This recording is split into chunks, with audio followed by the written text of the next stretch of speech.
the southernmost gateway to the Philippines.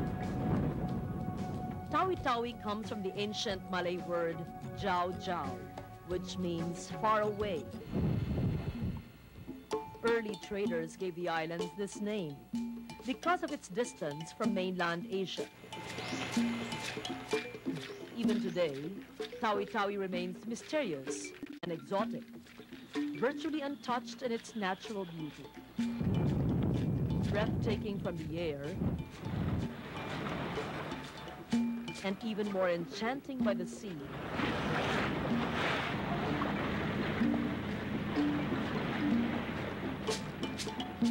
Tawi-Tawi beckons with the unique and often mysterious charm of the Deep South.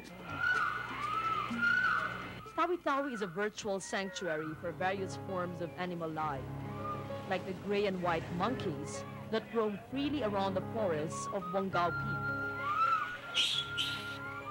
Fed alternatingly by nature and by pilgrims who climb the holy mountain to cleanse their souls.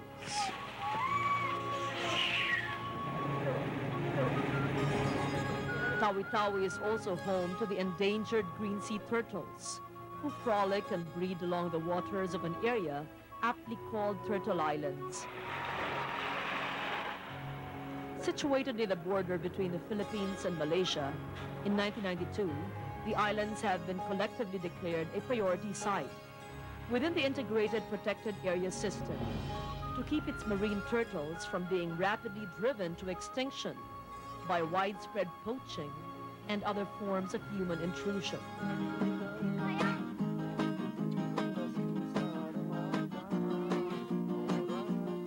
For countless generations, the people of Tawi-Tawi have tried hard to preserve the ways of their fathers, yet it cannot be denied that the instinct for survival has prompted them to work double time in catching up with modern life. However, with over 60% of the population below the poverty line, residents of Tawi-Tawi have begun their march to progress by exploiting whatever resources are readily available to them, and with the ugly byproducts of modernization threatening to overtake them in the race towards development. These and other issues on culture, nature, and survival in Tawi-Tawi and the Turtle Islands tonight on Earthlink.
Tawi-Tawi is often called the southernmost frontier of the Philippines. Nearer to Malaysia than it is to Manila, it is only 3 hours away by speedboat from Sabah.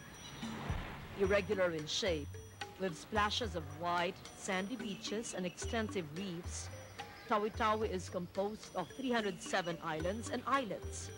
During low tide, we find 308.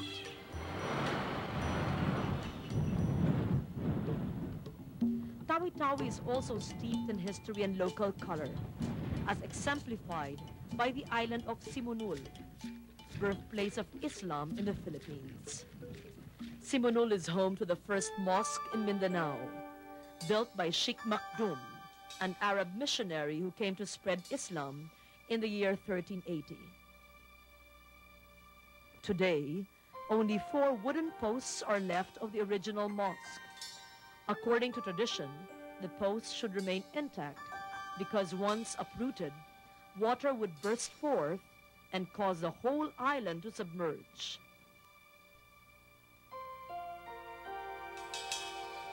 Across the mosque is a tampat, where Sheikh Makdum and his fellow missionaries are buried, considered as hallowed ground by the local Muslims.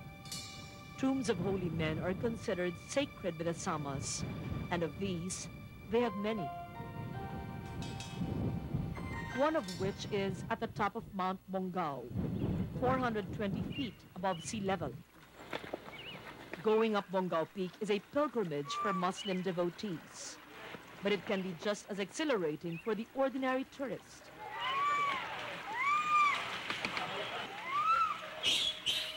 Bongao Peak is a wildlife sanctuary where gray and white monkeys continue to roam freely.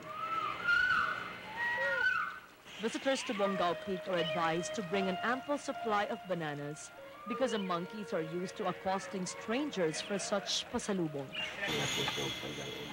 This is a tomb of a Makdumin, or saint.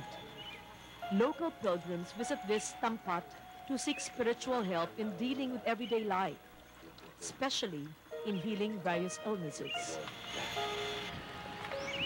Several meters away is a peak of Mount Bongao, where on a clear day, one can see 30% of the province, a necklace of islands floating over crystal blue waters. As one of the provinces in Muslim Mindanao that voted for autonomy, Tawi-Tawi is only beginning to shake off the stigma of being a battlefield. During the height of clashes between government soldiers and Moro rebel troops. Local leaders say this is nothing more than a misconception, as the province is in fact a haven for those who want a peaceful existence. Of Tawi-Tawi's population of about 230,000 residents, a large percentage are migrants from neighboring provinces. The people of Tawi-Tawi are generally, the Sama, generally a peaceful, loving citizen. Yung mga pumupunta rito ng mga Tausug and other tribes, yun din yung mga tao na ayaw rin ng gulo. The reason why they move out of Hulo, the reason why they move out of Zamboanga, the reason why they move out of Basilan is because they don't want gulo. Ayaw nila ng away-away. Because of its rich marine resources, majority of the Samas live from the bounty of the sea, either as fishermen or as seaweed farmers. Ang number one chief livelihood ng mga tao natin dito is seaweeds planting. We call that agal-agal plantation.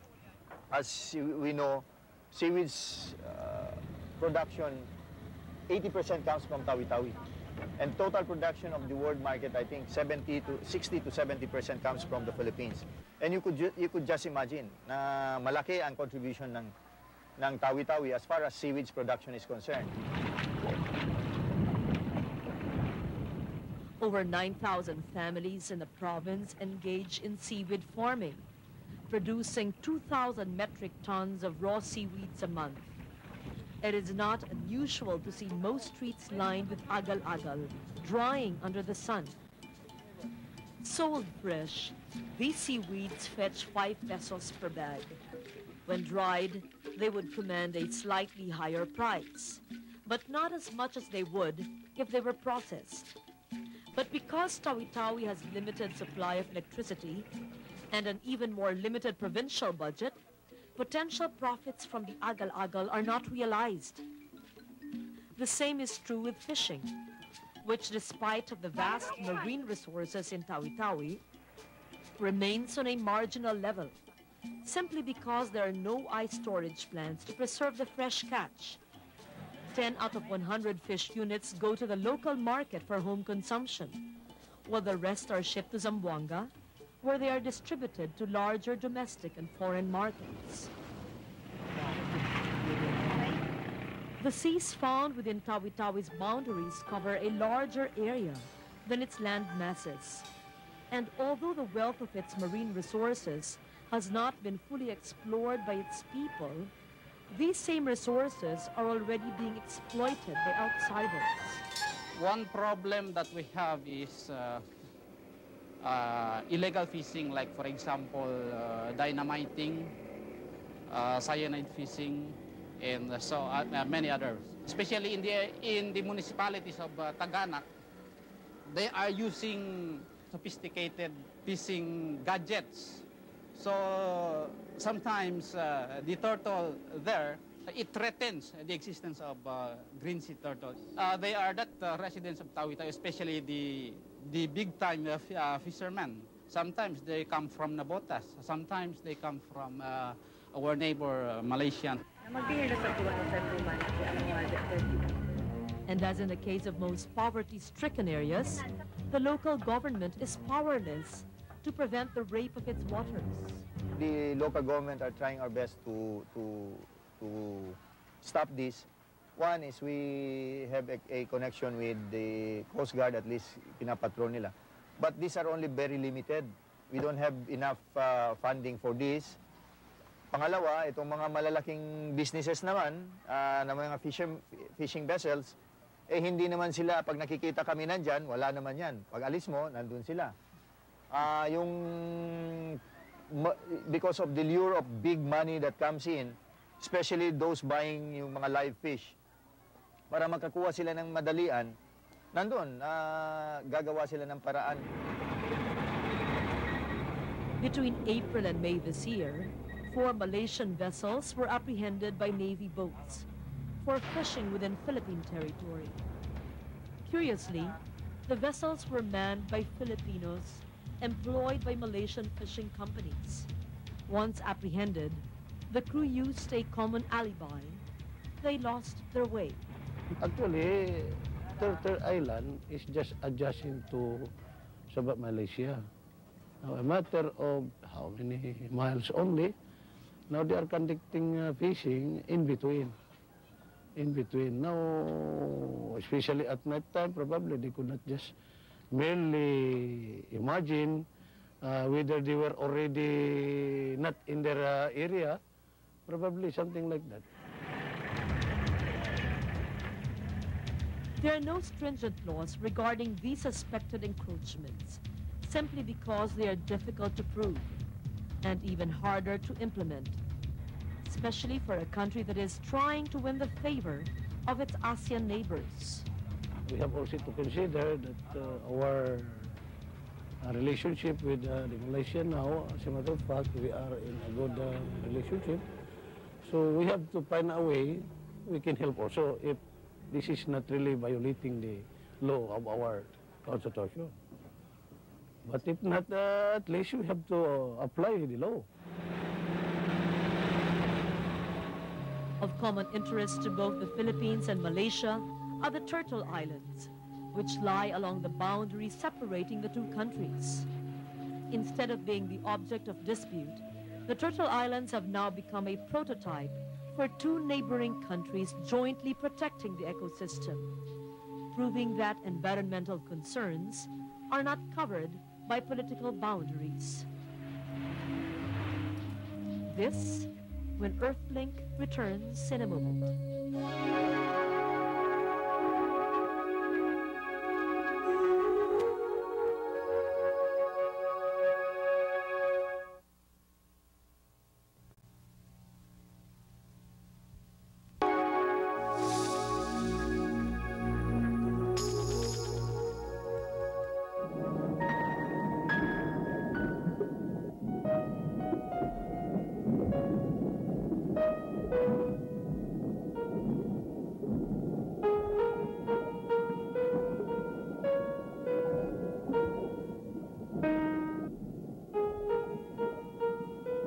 Sea turtles have a curious habit of choosing the same birthplace for all their hatchlings.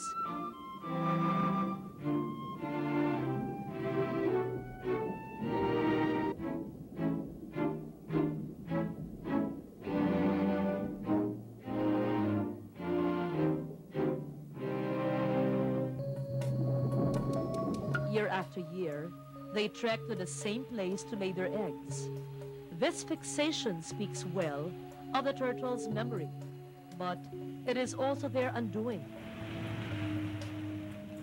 An old adage warns against putting all your eggs in one basket, or in one island for that matter, lest you lose them all. Well, the turtles do. And they're losing their breed fast. Sea turtles now belong to the list of endangered species. About 5,000 sea turtles nest in the islands of Tawi-Tawi, but their habitat, the place they go to for food, and other rituals of survival extend beyond our borders. Encompassing Sabah, the waters of Malaysia, even the whole Sulu Sea. In effect, these turtles have unwittingly bridged the gap between two countries, invariably locked in socio-political disputes over territorial claims, the Philippines and Malaysia. The turtles in these turtle islands are one family. What we want to do here is to ensure that in as far as the turtles are concerned, that there is no boundary for the turtles. They're free to move on to Sabah and then come back to the Philippines and so on. The Turtle Islands were set up as a heritage-protected area, jointly maintained by Malaysia and the Philippines by virtue of a bilateral agreement. 6 islands fall under Philippine jurisdiction, 3 under Malaysia's care. At least 2/3 of all the turtles that are hatched on the Philippine side. It is for this reason that I think we should provide every chance for the turtles to survive. One turtle can hatch as many as 500 eggs per nesting season. Only 5 make it to adulthood. That's a very low survival rate of 1%. Hatcheries are set up to protect turtle eggs from predators, poachers, and inundation. The eggs must be collected right after laying to ensure a higher percentage of hatchlings. Turtle eggs incubate under sand for 2 months. Higher temperatures speed up hatching and yield more female turtles. Hatchlings emerge from their nests usually at night or early morning after the rain. The hatchlings are counted, then released directly to the beach, usually at night, to avoid predators.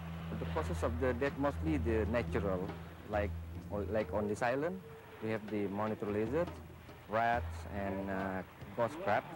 But in the water, the chance of survival will getting low because of the predators in the water is much than on the land.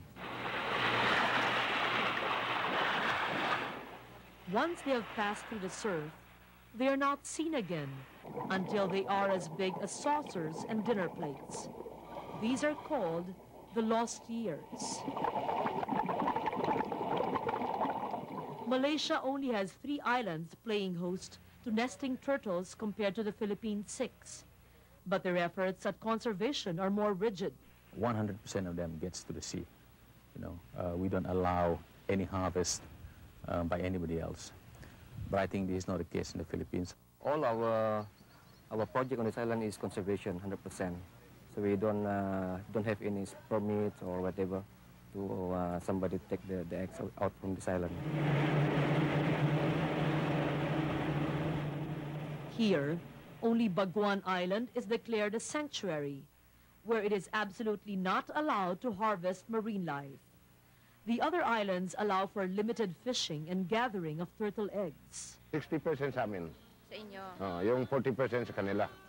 Yung 30% yun ang hitanim nila. Yung 10% yun ang foundation. Mabigyan ka ng permit, good for 4 days, 5 days, 6 days, depende sa na you are allowed to gather turtle eggs within that period, 4 days kaya 5 days, 6 days, na yung malaki rin yung tulong sa mga taga rito. Kasi minsan binibili ng mga buyers yung permit mo, let's say mga 1,000 ringgits, ganun, equivalent to 10,000 pesos. Malaki na yung tulong sa mga mahihirap. Malaysia is also stricter in the enforcement of laws against poaching and illegal fishing activities. We intensified our enforcement and we amended our law so that it can give heavier penalties. You can be fined up to 100,000 ringgit. That is equivalent to 100 million pesos. And in serious cases, if it is poaching maybe turtle, not the eggs, you can get mandatory jails of 1 year. The Environment Department admits that there is high market demand for turtle eggs and turtle meat. In the same breath, it recognizes that the people of Turtle Islands need to gather turtle eggs in order to live. These against the mandate of conserving what meager turtle population we have left. When Earthlink returns, the coexistence between impoverished man and the endangered sea turtle, both fighting for the survival of their kind.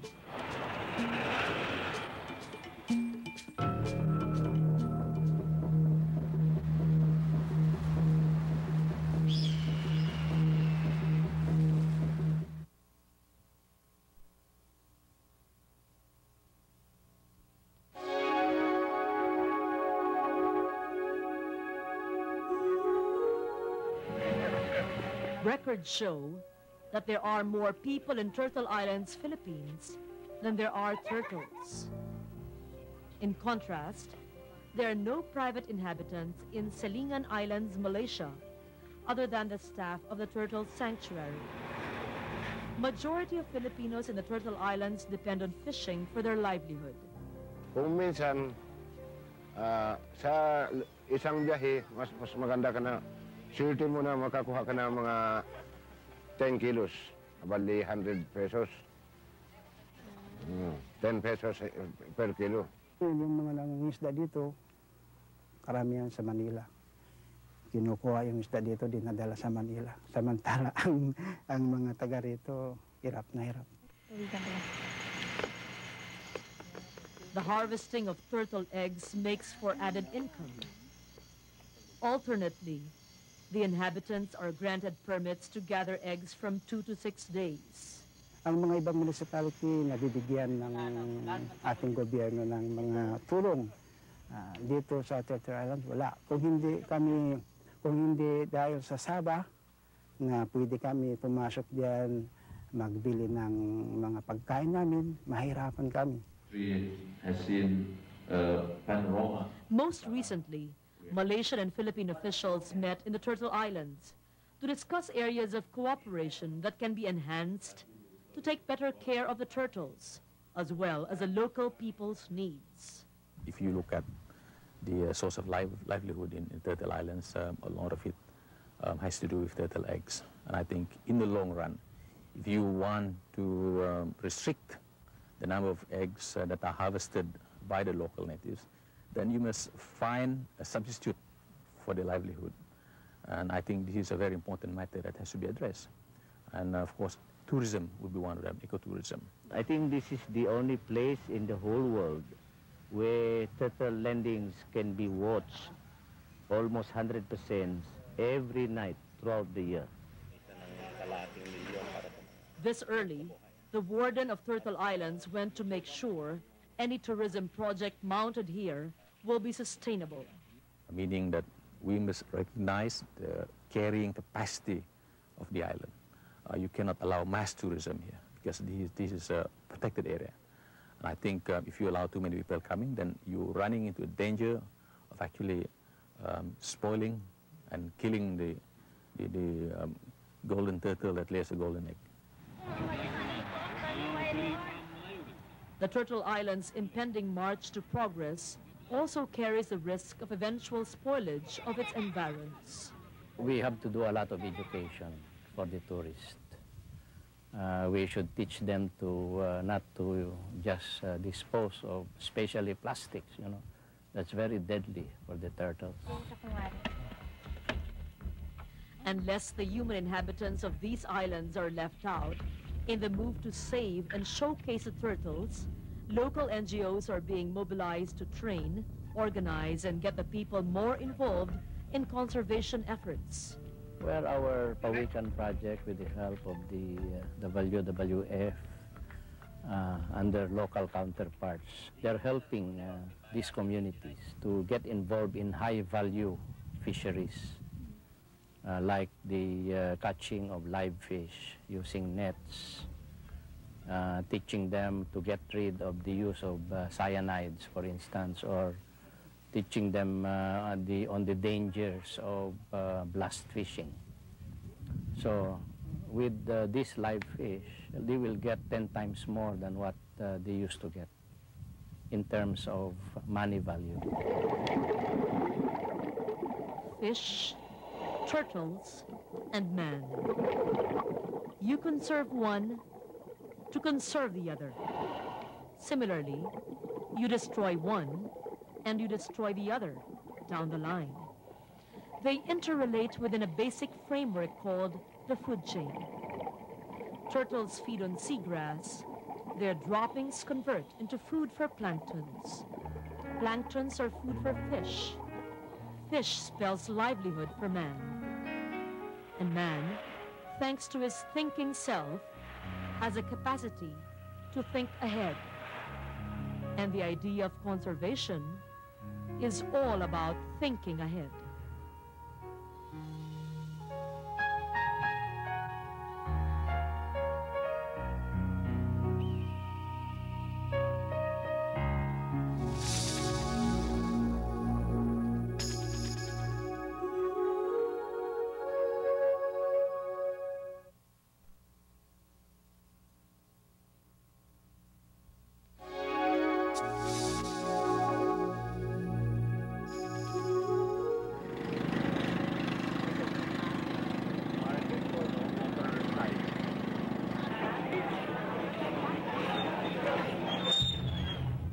Being at the southernmost tip of the archipelago, Tawi-Tawi has been isolated from the rest of the archipelago, especially during the years of Muslim uprising. But with the dawning of peace, Tawi-Tawi has shown great strides in bridging this geographical handicap. With all the technologies now, we have flights coming from Zamboanga daily. We have already communication systems, cell phones, and so on and so forth. Television stations. Medyo malapit-lapit na.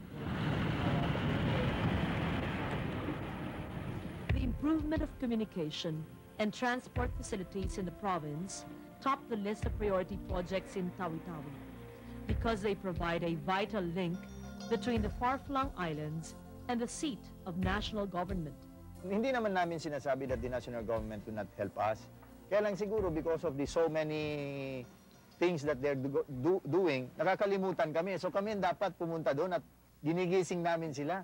Nangangailangan ho kami ng tulong dito.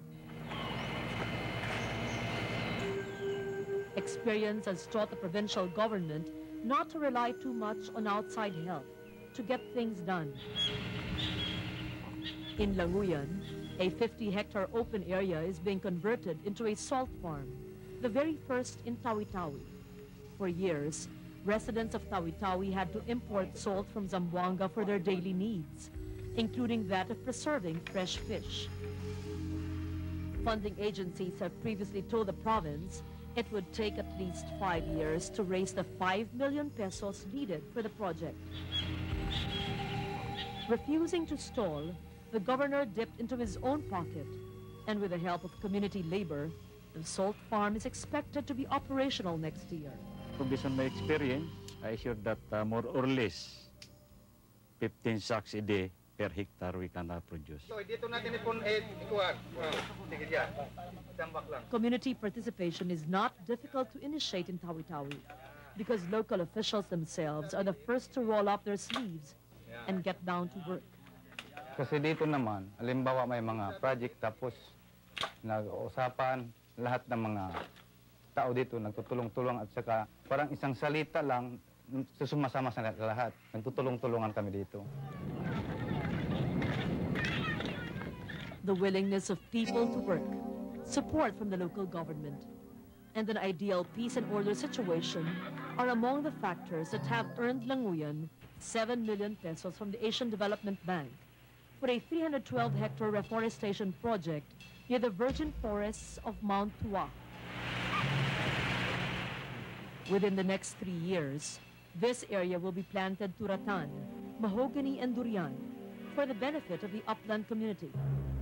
After 3 years, kailangan self-supporting na sila. So meron din kaming binibigay na mga livelihood alternatives para sa kanila. Tawi-Tawi is seldom visited by storms, which should present a good opportunity for crop production. However, its limited land area and the absence of irrigation systems restrict its potentials for agriculture. So while land use continues to be marginal, development is concentrated on coastal and marine resources. Along the fringes of Barangay Similac is a thriving mangrove forest, 137 hectares wide and lovingly tended by the residents themselves. Intended for both protection and production, the thick mangrove forest has kept both wind and waves from eroding the shoreline, as well as providing a breeding ground for fish and edible crustaceans. Kinukuha namin sa isip ng mga tao na kailangan i-protect natin ang mga mangrove natin kasi dahil ito ang breeding grounds ng mga isda, mga prawns, mga crustaceans. So ngayon, ang mga tao ay aware na sa situation ng mga mangrove natin ngayon. Languyan is also the site of Tawi-Tawi's first pearl farm. The farm began with 20,000 mother-of-pearl oysters 4 years ago and brought in 5 million pesos from Japanese buyers on its first yield. 2 kinds of pearls are produced here, the half-moon or mabi, which takes 8 to 10 months to mature, and the more expensive South Sea pearls, which grow in 16 to 20 months. Less than half of the implanted mother-of-pearls are expected to grow into full maturity, and lesser still are those that will yield pearls. However, whatever little is harvested makes up for all the effort, because the excellent quality of pearls from Languyan make for a good market price. Depende na sa niya, sa sieve niya, sa ganda niya. Kung mayroong maganda, malaki ring halaga. Mayroong naabutan siya mga 5,000 to 10,000 to 20,000 kada isa. Ibno, who has lived through hard times during the uprising in the South, is optimistic about the growing livelihood opportunities in Tawi-Tawi. Dito, hindi na kailangan magdala ka ng baril. Peaceful ang lugar natin. Dapat maghanap buhay yung mga ano-ano ng gusto nating inegosyo, gano'n. Kung may punan tayo, ito na. Unfortunately, chasing after progress often carries the seeds of its own destruction. As houses and buildings shift from wood to concrete, the demand for gravel and sand gave birth to a less than ideal form of livelihood. There are quarrying. As a matter of fact, as the result of this quarrying, the island of Bungaw is getting smaller and smaller every day. A ban has been imposed on transporting gravel and sand from the shorelines of Bungaw. But the practice continues inland, especially in Kasulutan, where whole villages make a living out of quarrying rocks, leaving huge and gaping holes that threaten to deplete the landscape if this activity is left unabated. Sadly, it is. This has been happening since time immemorial. And the problem has something to do with livelihood. So I think we cannot do this, we cannot implement it immediately. We cannot implement the law. And while the land area is rapidly diminished by quarrying, solid masses are beginning to form near coastal communities, solely made up of garbage. Ang mga tao, with all the garbage that we have, tapon dito, tapon doon. So isa yan sa mga problema natin, especially plastic bags, cellophanes, and so on and so forth, styrofoam, kung ano-ano na dyan, ano? Yan ang mga nagiging problema namin. Ultimately, pati yung mga drainage na ginagawa natin ay nagkaklag. Local leaders believe this attitude stems from age-old habits which are difficult to break, even in this generation of non-biodegradable materials. We have the biggest basket waste basket in the world. Dahil you can just throw it into the ocean or into the sea. A dump site has been provided within the provincial capital of Bongao. Curiously though, the site they chose was a landfill right in the middle of a school campus. The area used to be a swamp that bred malaria-carrying mosquitoes. It would have taken the municipality 10 years to clean up the swamp, but it took them only 2 years to solve the problem by filling it up with garbage. However, local leaders know this is only a stopgap solution to the garbage problem. So we are thinking of coming up with other programs, say recycling, pero very expensive. If we also go into decomposting our garbage, so that we can come up with yung tinatawag nilang mga abono, wala namang nangangailangan dito ng mga abono. So you may be doing all these things at additional cost on throwing your garbage, so which is not feasible. And while government is still thinking of a solution to the garbage problem, its ill effects are already becoming apparent. Time will come, the Aguada Bay will be devoid of water. It becomes shallow. Nowadays, it is already shallow. Before, it was about 10 to 15 meters deep. And this time, about 5 meters only.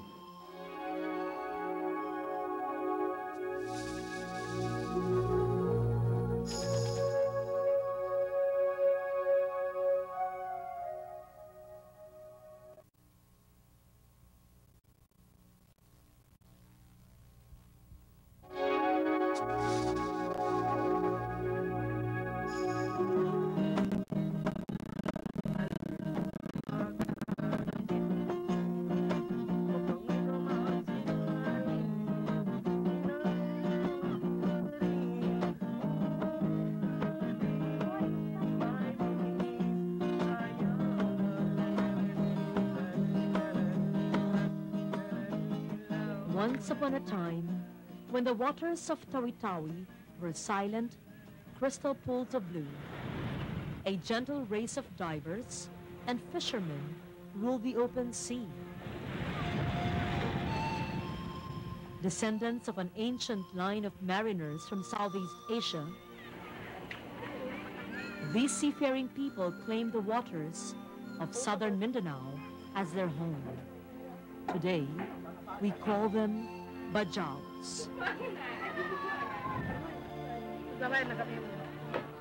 Modern-day Bajaos have since given up their weathered boats for wooden huts, but even these are built on stilts, submerged in water. Resistant to any form of drastic change, a life of poverty is a price they have to pay for insisting to stay close to the tides, as their ancestors did before them. Many myths have been created on the nature of these seafaring people. One belief is that Bajaos baptize their newborn infants by tossing them into open sea. In reality, this practice is as unthinkable to the Bajaos as it would be to most people. Other stories speculate that Bajaos are born with tiny gills behind their ears and webs between their fingers and toes, which allow them to dive longer and deeper than the average swimmer. Wrong. There is nothing peculiar about the Bajaos, except that they learn to swim and dive at a very early age. And why not, when the wide open sea is the only playground they know?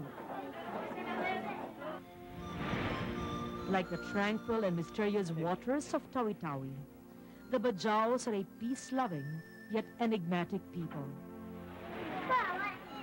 Popularly referred to as the sea gypsies of Mindanao, the Bajaos are believed to have descended from a line of nomadic seafarers from eastern Indonesia. Some historical accounts also link them with the boat people of Johor and southern Malaysia, as well as the Bugis of southern Celebes. In Tawi-Tawi, the Bajaos are considered a minority group among the larger ethnic tribe called the Sama, who have adjusted quite well to life on dry land.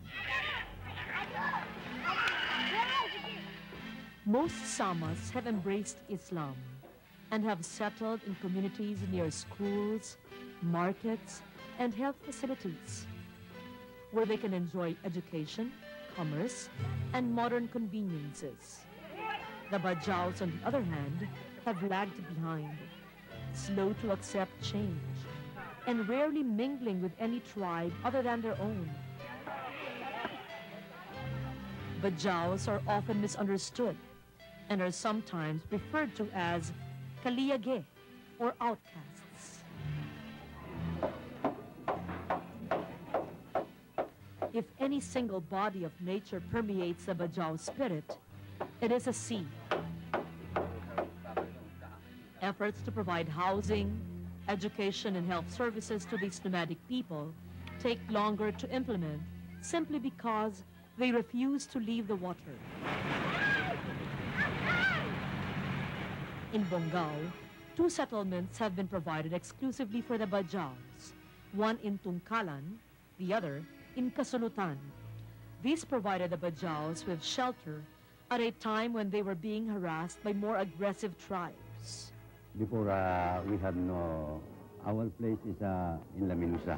So before is many outlaws that using the go to our house and take them some not good using guns to bring guns, anything that buwan arrow and what they call this spear.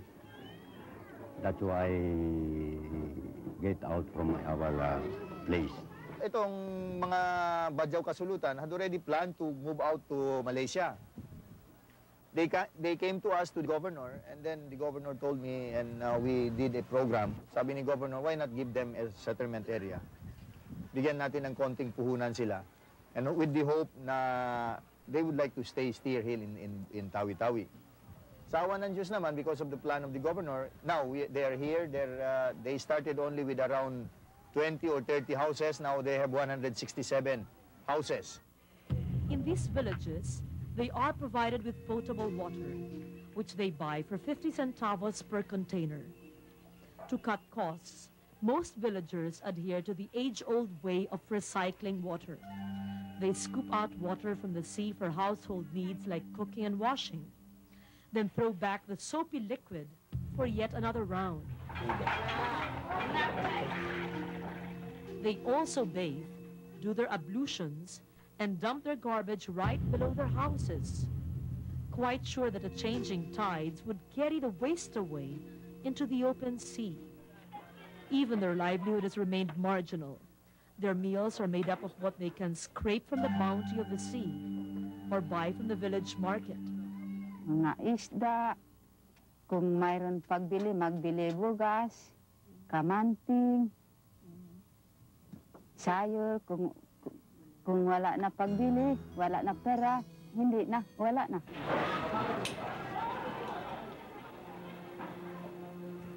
Bajau women make extra income by weaving colorful mats, which take them 4 to 6 weeks to finish, and are sold at about 500 pesos each, enough to tie them over for a whole month.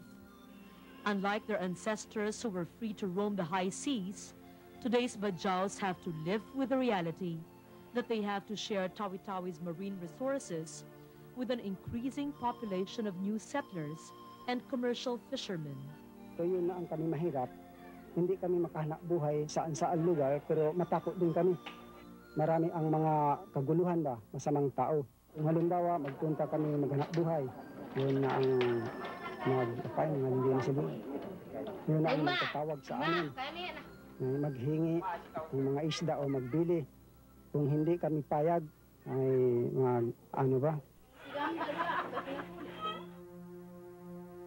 Should the fish be depleted in their present home by force of nature or the recklessness of man, the Bajaus are more likely to set sail once more to look elsewhere for sustenance.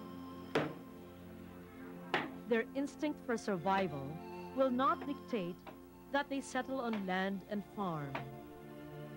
For the Bajaus' taste for freedom and their wandering ways will always bring them back to the sea, and no one will even dream of stopping them, because Bajaus believe they are destined to sail the waters to fulfill their birthright and live in harmony with his brothers who were born to till the soil.